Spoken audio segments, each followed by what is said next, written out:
ठीक है, आज अपन बात करेंगे हाइड्रोफिटिक एडेप्टेशंस की। जलोदभिद अनुकूलन मतलब जो हाइड्रोफाइट्स है, जलोदभिद पादप में क्या क्या एडेप्टेशंस अनुकूलन दर्शाते हैं। तो विभिन्न प्रकार की परिस्थितियों के अनुसार जलीय आवासों में पाए जाने वाले जलोदभिदों के अनुकूलन में भी अनेक प्रकार की विविधताएं देखी जा सकती हैं। जलीय पौधों हाइड्रोफाइट्स द्वारा प्रदर्शित अनुकूलन लक्षणों को संरचना एवं कार्य के अनुसार निम्न प्रकार से समझा जा सकता है। तो पहले बात करते हैं मॉर्फोलॉजिकल एडेप्टेशंस इन हाइड्रोफाइट्स। हाइड्रोफाइट्स में जलोदभिद में आकारिकीय अनुकूलन। तो पहला पॉइंट है जड़, रूट। तो हाइड्रोफाइट्स जलोदभिद पौधों की जड़ों का प्रमुख कार्य मृदा में उपस्थित जल एवं खनिज पदार्थों के अवशोषण का होता है। लेकिन जलीय पौधों के परिवेश में चारों ओर जल ही पाया जाता है, इसलिए जलीय पौधों में अल्प विकसित मूल तंत्र पाया जाता है।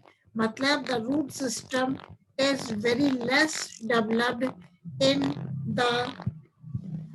the root system is very less developed in hydrophytic plants. From Indra Chaudhary, to know voice आ रही है ना बेटा सबको, है ना? वॉइस तो पहुंच रही है, आ रही है सबको। मनीषा शर्मा और आ गई, एक मिनट एडमिट कर देती हूँ। मनीषा शर्मा, ठीक है। मतलब जलोदभिद पौधों में अल्प विकसित मूल तंत्र पाया जाता है। कुछ जलोदभिद पौधों जैसे कि सिरेटोफिलम एवं नाजास इत्यादि में जड़ें पूर्णतया एब्सेंट होती हैं। Means in some of the hydrophytic plants like Pseudophyllum and Najas, the roots are totally absent. जलोदभिदों की जड़ों में कुछ आकारिकीय अनुकूलन लक्षण पाए जाते हैं। तो पहला क्या है, अधिकांश जलीय पौधों में जड़ें अधिक लंबी ना होकर छोटी होती हैं तथा इसके साथ ही ये रेशेदार, अपस्थानिक एवं अशाखित होती हैं। कुछ जलीय पादपों जैसे साल्विनिया में जड़ें अनुपस्थित होती हैं। इसकी एक पत्ती ही अत्यधिक शाखित हो जाती है एवं मूल का कार्य करती है। लेमना नामक जलीय पौधे में केवल एक ही जड़ पाई जाती है जो पादप शरीर का संतुलन बनाए रखने का कार्य भी करती है। इस प्रकार कुछ जलीय पौधों की जड़ों में रूट कैप, मूल गोप के स्थान पर विशेष प्रकार की संरचनाएं, मूल कोठरिकाएं, रूट पॉकेट्स पाई जाती हैं।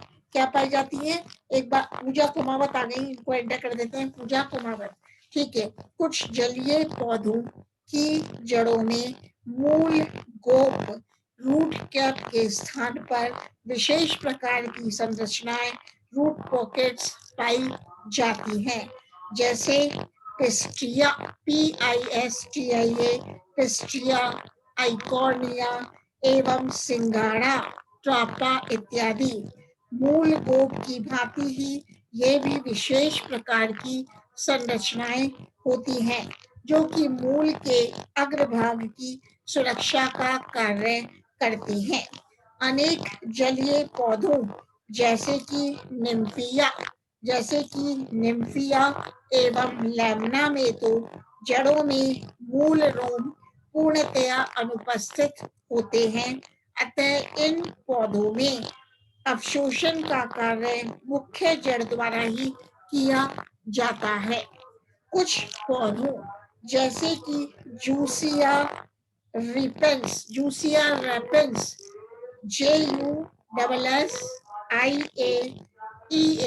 जूसिया रेपेंस, RAPENS में दो प्रकार की जड़ें विकसित होती हैं।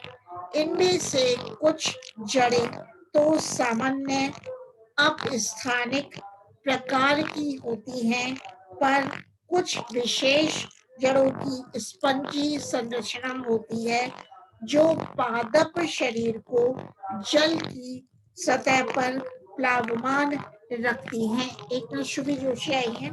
शुभी जोशी, शुभी जोशी को एडमिट कर देते हैं पहले। शुभी जोशी, ठीक है बेटा। कुछ पौधों जैसे जूसिया रेपेंस में दो प्रकार की जड़ें विकसित होती हैं। इनमें से कुछ जड़ें तो अपस्थानिक प्रकार की होती हैं एवं कुछ विशेष जड़ों की स्पंजी संरचना होती है जो पादप शरीर को जल की सतह पर प्लावमान रखती हैं। इसके अतिरिक्त इनका एक और प्रमुख कार्य श्वसन के लिए, रेस्पिरेशन के लिए गैसेस का विनिमय करने का होता है। इसलिए इनको कुछ वैज्ञानिक रेस्पिरेटरी रूट्स भी कहते हैं। मैम आपकी वॉइस क्लियर नहीं आ रही। कौन बोल रहा है? ये सुमन चौधरी। कौन बोल रहे हैं? पायल। पायल, हाँ बेटा, हाँ बेटा बोलो। किसको क्लियर नहीं मैम है? आपकी वॉइस तो आपकी कनेक्शन में मैम कोई प्रॉब्लम है क्या? देखो किसको नहीं क्लियर, मैम किसको क्लियर? चंदा आ रही है आवाज? सबसे पूछ रही हूँ। चंदा, ममता जी, आवाज आ रही मैम है? वॉइस सही नहीं आ रही। आवाज सही नहीं आ रही। अब बोलो। आपकी वॉइस के साथ एक्स्ट्रा वॉइस आ रही है। अनिशा, सुमन चौधरी, आ रही है आवाज? अब आ रही है? शुभी जोशी, निकिता, रेखा मैम चौधरी। क्लियर नहीं आ रही। अच्छा, आप बोलना, वापिस रिपीट करते हैं इसको। ठीक है, क्लियर नहीं आ रही तो मैं वापस बोलती हूँ। हाइड्रोफिटिक एडेप्टेशंस, जलोदभिद अनुकूलन। अब क्लियर आई या नहीं आई? नहीं मैम नहीं आ रही, माइक में प्रॉब्लम है आपकी में। माइक में प्रॉब्लम? मेरे माइक पे तो कोई नहीं है। आपका नेटवर्क चेक करो बेटा। मेरा म्यूट पे ही तो है, अनम्यूट तो कर नहीं रखा मैंने। म्यूट होता तो भी मैम बात होती। नेटवर्क आपका देखो। नेटवर्क नहीं पकड़ रहा है मैम। ठीक है बेटा, क्योंकि रिकॉर्डिंग मेरी चल रही है। आप लोगों की आवाज भी आ रही है, मेरी आवाज भी जा रही है। वापस करते हैं। अभी कांता जाट आएंगे, कांता जाट को एडमिट कर देते हैं। कांता जाट है ना, कांता जाट, क्योंकि रिकॉर्डिंग में तो आवाज क्लियर है। अब देखते हैं, देखो अब देखना आप लोग। विभिन्न प्रकार की परिस्थितियों के अनुसार जलीय आवासों में पाए जाने वाले जलोद्भिदों के अनुकूलन में भी अनेक प्रकार की विविधताएं देखी जा सकती हैं। जलीय पौधों द्वारा प्रदर्शित अनुकूलन लक्षणों को संरचना एवं कार्य के अनुसार समझा जा सकता है। आई आवाज? आई बेटा? आवाज आई या नहीं? मैम क्लियर नहीं आ रही मैम। क्लियर नहीं आ रही तो अभी इतना ही सुनो बेटा, मेरी रिकॉर्डिंग तो हो जाएगा ना। ठीक है, अब बताया था आपको मॉर्फोलॉजिकल एडेप्टेशंस। ठीक है, जड़ के मैम बारे। आपकी कम आ रही है, इसकी ज्यादा आ रही है। किसकी ज्यादा आ रही है? समझ में। मैम शोर आ रहा है, फट रही है आवाज। सभी लोग अपने वीडियो खोलो, फिर लिखना। चलो आज लिखवा देते हैं। जब वीडियो खोलो, आवाज नहीं है तो सभी लोग वीडियो खोल लो, अपने अपनी फोटो को खोल लो, वीडियो को। और आ रही हो तो नहीं खोलना भले ही। जड़ के बारे में, रूट के बारे में समझे आप मत बोलना। पौधों की जड़ों का प्रमुख कार्य मृदा में उपस्थित जल एवं खनिज पदार्थों के अवशोषण का होता है, लेकिन जलीय पौधों के परिवेश में चारों ओर जल ही पाया जाता है, इसलिए इनमें अल्प विकसित मूल तंत्र पाया जाता है। कुछ जलोद्भिदों जैसे सिनेटोफाइलम एवं नाजास में जड़ें पूर्णतया अनुपस्थित होती हैं। जलोद्भिदों की जड़ों में कुछ आकारिकीय अनुकूलन लक्षण पाए जाते हैं। पहला है, अधिकांश जलीय पौधों में जड़ें अधिक लंबी न होकर छोटी होती हैं तथा इसके साथ ही ये रेशेदार, अपस्थानिक एवं अशाखित होती हैं। कुछ जलीय पादपों जैसे साल्विनिया में जड़ें अनुपस्थित होती हैं। इसकी एक पत्ती ही अत्यधिक शाखित हो जाती है एवं मूल का कार्य करती है। लेमना नामक जलीय पौधों में केवल एक ही जड़ पाई जाती है जो पादप शरीर का संतुलन बनाए रखने का भी कार्य करती है। कुछ जलोदृत पौधों जैसे सिंगाड़े में जड़ें जल की सतह से नजदीक ही होती हैं। अतः इस प्रकार की जड़ें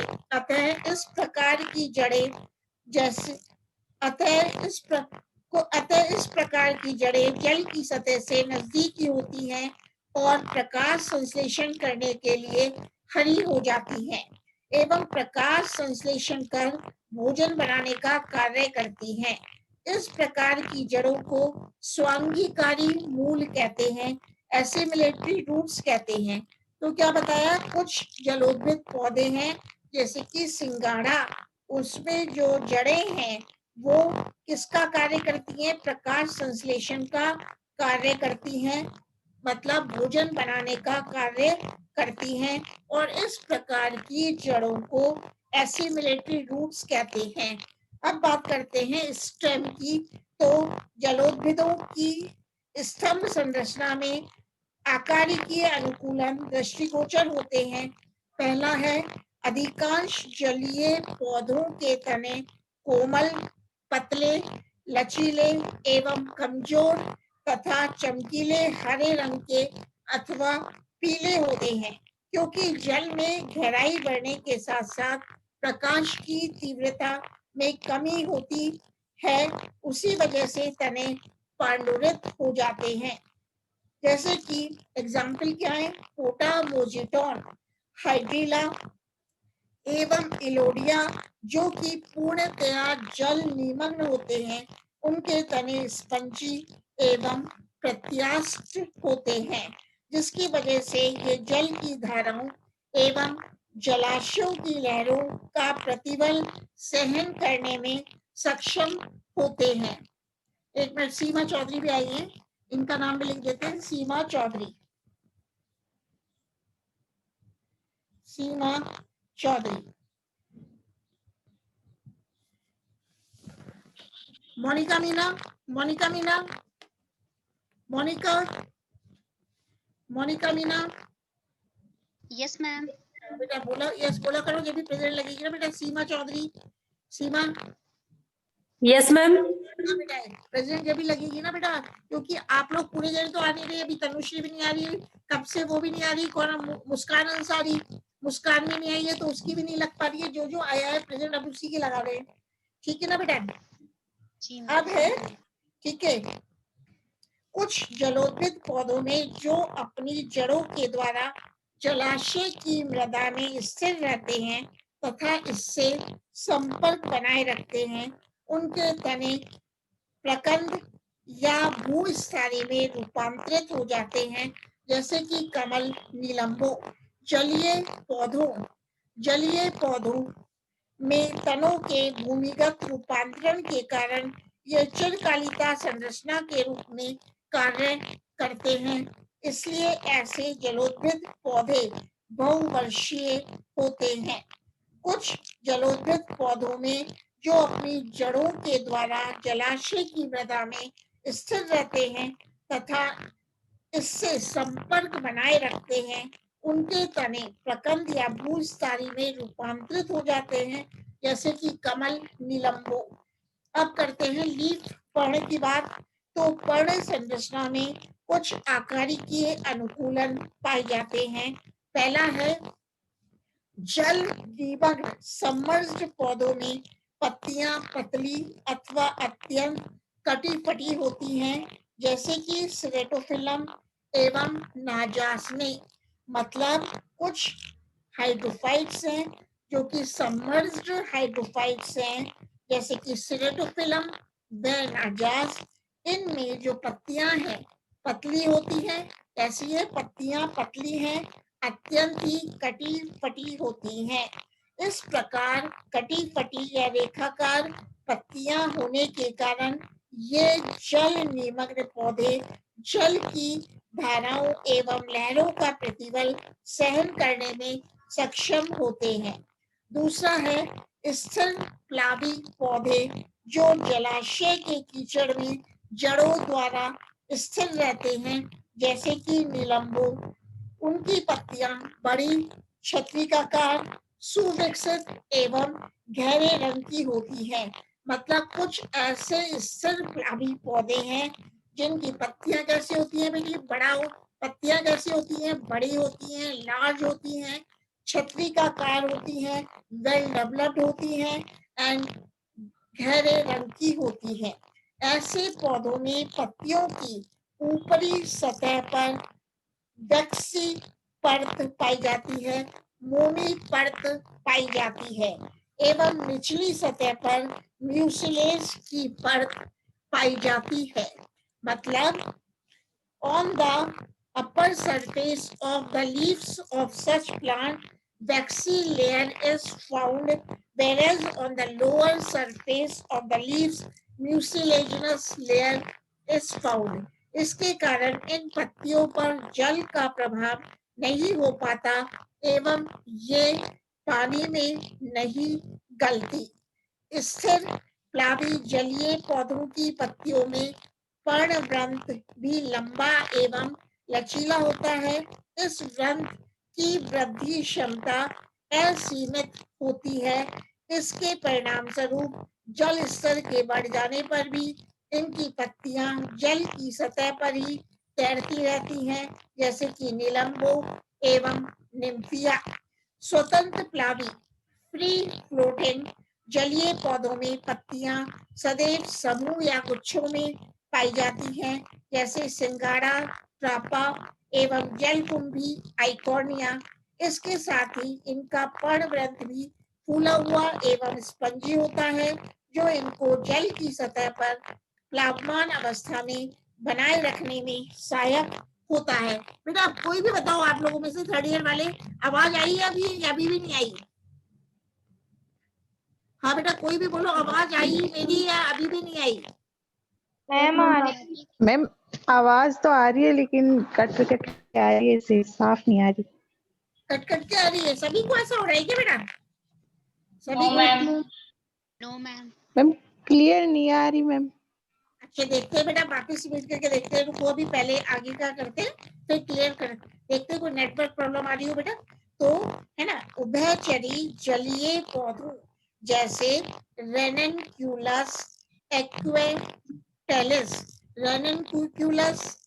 रेननक्यूलस एक्वेटेलिस एवं लिम्नोफिला इत्यादि में हेट्रोफिली का रोचक गुण पाया जाता है। मतलब हेट्रोफिली का मतलब क्या है?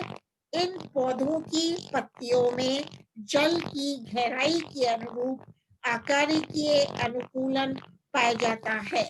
इन पौधों के पादप शरीर जड़ों की सहायता से जलाशय के कीचड़ में स्थिर रहते हैं तथा इनका अधिकांश भाग जल में डूबा हुआ एवं आंशिक हिस्सा वायवीय होता है। पादप शरीर के आधारीय भाग में पत्तियां धागे के समान या सूच्याकार एसिक्युलर होती हैं। इससे थोड़ा ऊपर पत्तियां कटी फटी परंतु लांसियोलेट होती हैं।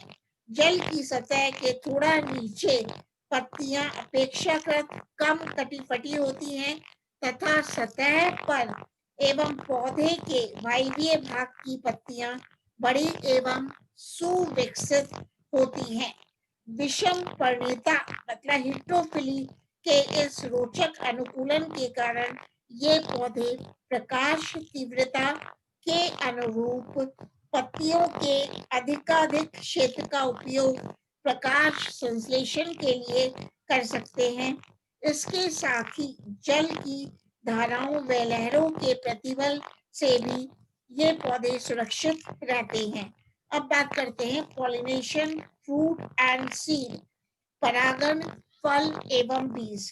तो जलीय पौधों में परागण, पॉलिनेशन एवं फल तथा बीजों के डिस्पर्सल प्रकीर्णन की प्रक्रिया जलीय माध्यम के द्वारा होती है। इस प्रकार के पौधों के फल एवं बीज वजन में हल्के होते हैं, जिसकी वजह से ये जल की सतह पर आसानी से तैरते हुए पाए जाते हैं। जलोद्भिद पौधों में पुष्प जल की सतह पर या वायवीय रूप में पाए जाते हैं, किंतु कुछ पौधों जैसे हाइड्रिला वेलिस्नेरिया नर पुष्प में पुष्प निमग्न अवस्था में पाए जाते हैं। इस प्रकार इनमें हाइड्रोफिली जल परागण की प्रक्रिया पाई जाती है, लेकिन जिन पौधों में पुष्प जल की सतह पर या वायवीय रूप से पाए जाते हैं, जैसे कि निम्फिया एवं नीलंबों में, उनमें परागण क्रिया कीटों एवं अन्य प्राणियों के माध्यम से हो सकती है। इसके अतिरिक्त इनके फलों व बीजों का प्रकीर्णन जल के माध्यम से व कभी-कभी वायु एवं प्राणियों के माध्यम से होता है। अब बात करेंगे रिप्रोडक्शन की, प्रजनन की। तो अधिकांश जलीय पौधों में कायिक प्रजनन वेजिटेटिव रिप्रोडक्शन की प्रवृत्ति पाई जाती है। वापस से इसी को रिपीट करते हैं, एक बार आवाज आने दो क्लियरली आप लोगों को, ठीक है। मतलब आज बात कर रहे हैं अपन स्टेम की, मतलब अबाउट द हाइड्रोफिटिक एडेप्टेशंस, मतलब जलोदभिद अनुकूलन की। तो अपन ने बात करी अभी स्टेम की, इसी को रिपीट कर रही हूँ। स्टेम है जलोदभिदों की स्तंभ संरचना में कुछ आकारिकीय अनुकूलन दृष्टिगोचर होते हैं। पहला है अधिकांश जलीय पौधों के तने कोमल, पतले, लचीले एवं कमजोर तथा चमकीले हरे रंग के अथवा पीले होते हैं। क्योंकि जल में गहराई बढ़ने के साथ साथ प्रकाश की तीव्रता में कमी होती है, उसी वजह से तने पांडुरित हो जाते हैं, जैसे कि पोटामोजिटोन, हाइड्रिला एवं इलोडिया, जो कि पूर्णतया जल निमग्न रहते हैं। उनके तने स्पंजी होते हैं, जिसकी वजह से ये जल की धाराओं एवं जलाशयों की लहरों का प्रतिबल सहन करने में सक्षम होते हैं। कुछ जलोदभिद पौधों में जो अपनी जड़ों के द्वारा जलाशय की मृदा में स्थिर रहते हैं तथा इससे संपर्क बनाए रखते हैं, उनके तने प्रकंद या भूस्थारी में रूपांतरित हो जाते हैं, जैसे कि कमल, नीलंबो। तीसरा पॉइंट है जलीय पौधों में तनों के भूमिगत रूपांतरण के कारण ये चिरकालिता संरचना के रूप में कार्य करते हैं, इसलिए ऐसे जलोदभिद पौधे बहुवर्षीय होते हैं। अब बात करते हैं लीफ की, पर्ण की। तो पर्ण संरचना में कुछ आकारिकीय अनुकूलन पाए जाते हैं। जल निमग्न पौधों में पत्तियां पतली अथवा कटी-फटी होती हैं, जैसे कि सिरेटोफिलम एवं नाजास में। इस प्रकार कटी-फटी या रेखाकार पत्तियां होने के कारण ये जल निमग्न पौधे जल की धाराओं एवं लहरों का प्रतिबल सहन करने में सक्षम होते हैं। स्थिर प्लावी पौधे जो जलाशय के कीचड़ में जड़ों द्वारा स्थिर रहते हैं, जैसे कि नीलंबो, उनकी पत्तियां बड़ी छत्रिकाकार, सुविकसित एवं गहरे रंग की होती हैं। ऐसे पौधों में पत्तियों की ऊपरी सतह पर मोमी परत पाई जाती है एवं निचली सतह पर म्यूसिलेज की परत पाई जाती है। इसके कारण इन पत्तियों पर जल का प्रभाव नहीं हो पाता एवं ये पानी में नहीं गलती। अब बात करते हैं फ्री फ्लोटिंग, मतलब स्वतंत्र प्लावी जलीय पौधों में पत्तियां सदैव समूह या गुच्छों में पाई जाती हैं, जैसे सिंगाड़ा, ट्रापा एवं जल कुंभी आइकोनिया में। इसके साथ ही इनका पर्णवृंत भी फूला हुआ एवं स्पंजी होता है, जो इनको जल की सतह पर प्लावमान अवस्था में बनाए रखने में सहायक होता है। अब उभयचरी उभयचरी जलीय पौधों जैसे कि रेननक्यूलस एक्वेटेलिस एवं लिम्नोफिला इत्यादि में हीट्रोफिली पाई जाती है, अर्थात इन पौधों की पत्तियों में जल की गहराई के अनुरूप आकारिकीय अनुकूलन पाया जाता है। इन पौधों के पादप शरीर जड़ों की सहायता से जलाशय के कीचड़ में स्थिर रहते हैं तथा इनका अधिकांश भाग जल में डूबा हुआ एवं आंशिक हिस्सा वायवीय होता है। पादप शरीर के आधारीय भाग में पत्तियां धागे के समान या सूच्याकार होती हैं। इससे थोड़ा ऊपर पत्तियां कटी फटी परंतु लॉन्सियोलेट होती हैं। अब बात करते हैं about the anatomical adaptations in hydrophytes. Hydrophytes में आंतरिक अनुकूलन, तो जलीय पादपों में निम्न आंतरिक अनुकूलन लक्षण पाए जाते हैं। पहला है रिडक्शन इन प्रोटेक्टिव लेयर, सुरक्षात्मक परत का ह्रास। जल निमग्न पौधों में क्यूटिकल का पूर्णतया अभाव पाया जाता है। प्लावी पौधों में यह एक पतली झिल्ली थिन मेम्ब्रेन के रूप में पाई जाती है, जबकि उभयचारी पौधों जैसे कि टाइफा की पत्तियों में सुविकसित परत के रूप में उपस्थित होती है। तो अपन अब क्या देख रहे हैं, एनाटॉमिकल एडेप्टेशंस इन हाइड्रोफाइट्स। दूसरा है बाह्य त्वचा। एपिडर्मिस की कोशिकाएं एक पंक्ति में उपस्थित पतली भित्ति वाली एवं मृदुत्की होती हैं। यह परत जलीय पौधों के लिए सुरक्षा का कार्य न करके इन पौधों के लिए जलीय माध्यम से जल, खनिज पदार्थों एवं गैस के अवशोषण का कार्य करती हैं। कुछ जलीय पौधों जैसे हाइड्रिला की बाह्य त्वचा कोशिकाओं में हरित लवक क्लोरोप्लास्ट भी उपस्थित होते हैं, अतः ये प्रकाश संश्लेषण का कार्य भी करती हैं।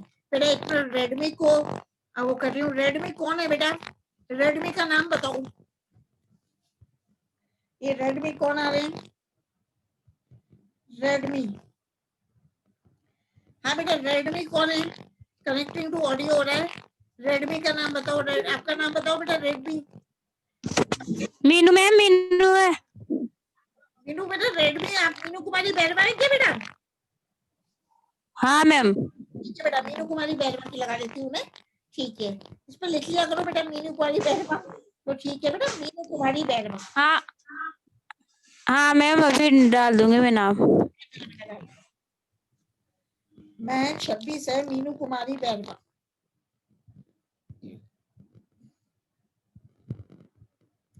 एक मैं नाम लिखती हूँ, मीनू कुमारी बैरवा। ममता शर्मा, चंदा शर्मा, ये तो सब आ गए।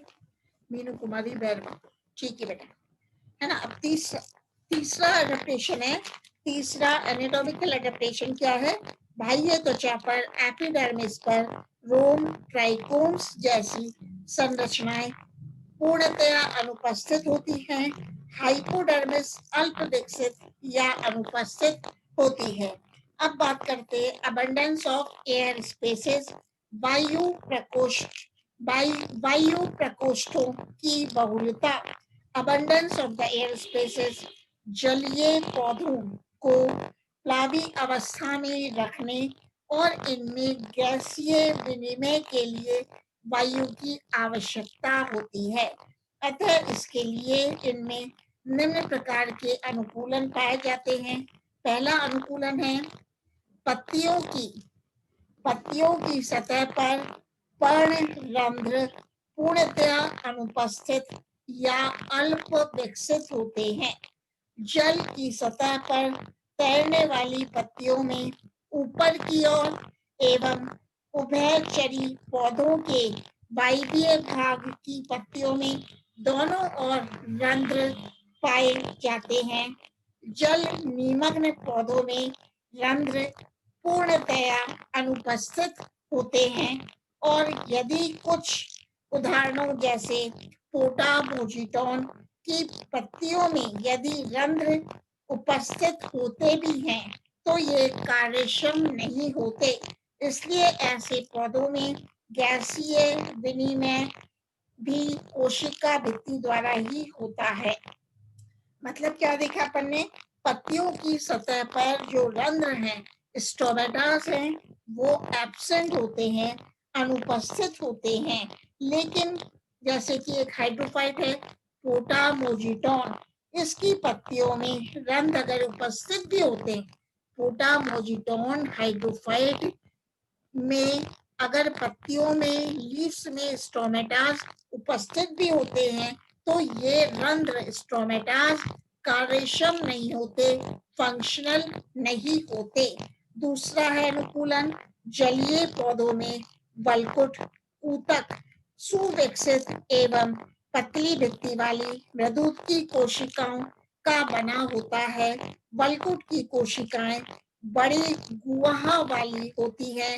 इनको वायुतक एरेनकाइमा या वायु प्रकोष्ठ कहते हैं। इन वायु प्रकोष्ठों की उपस्थिति के कारण पादप शरीर में प्लावी क्षमता विकसित हो जाती है तथा इनमें गैसीय विनिमय भी आसानी से हो सकता है। अधिकांश जलीय पौधों में वायुतक अत्यधिक विकसित होते हैं एवं जड़, तने एवं पत्तियों के वायुतक एक दूसरे से जुड़े रहते हैं, जिसकी वजह से वायु का पौधे के विभिन्न भागों में मुक्त रूप से संचरण हो सकता है। इसमें भावना चेल्सी को ये वायु प्रकोष्ठ एयर चैम्बर्स आपस में एक या दो पंक्ति मोटाई की हरित ऊतक क्लोरेनकाइमा कोशिकाओं द्वारा निर्मित कपाटों द्वारा पृथक रहते हैं। इस प्रकार वायु प्रकोष्ठ एयर चैम्बर न केवल जलीय पौधों के जल की सतह पर तैरने में सहायक होते हैं, बल्कि ये गैसों के विनिमय तथा इनके संचय का कार्य भी करते हैं। इस प्रकार प्रकाश संश्लेषण क्रिया में निष्क्रमित ऑक्सीजन तथा श्वसन क्रिया में उत्पन्न कार्बन डाइऑक्साइड गैसों का संचय इन प्रकोष्ठों चैम्बर्स में हो जाता है तथा इन क्रियाओं के लिए कार्बन डाइऑक्साइड एवं ऑक्सीजन पुनः पौधे को उपलब्ध हो जाती है। जलीय पौधों के फलों में भी वायुतक या वायु प्रकोष्ठ विकसित हो जाते हैं, जिसकी वजह से ये फल बाहर में हल्के हो जाते हैं एवं जल की सतह पर तैरने लगते हैं। क्या होता है, जल की सतह पर तैरने लगते हैं।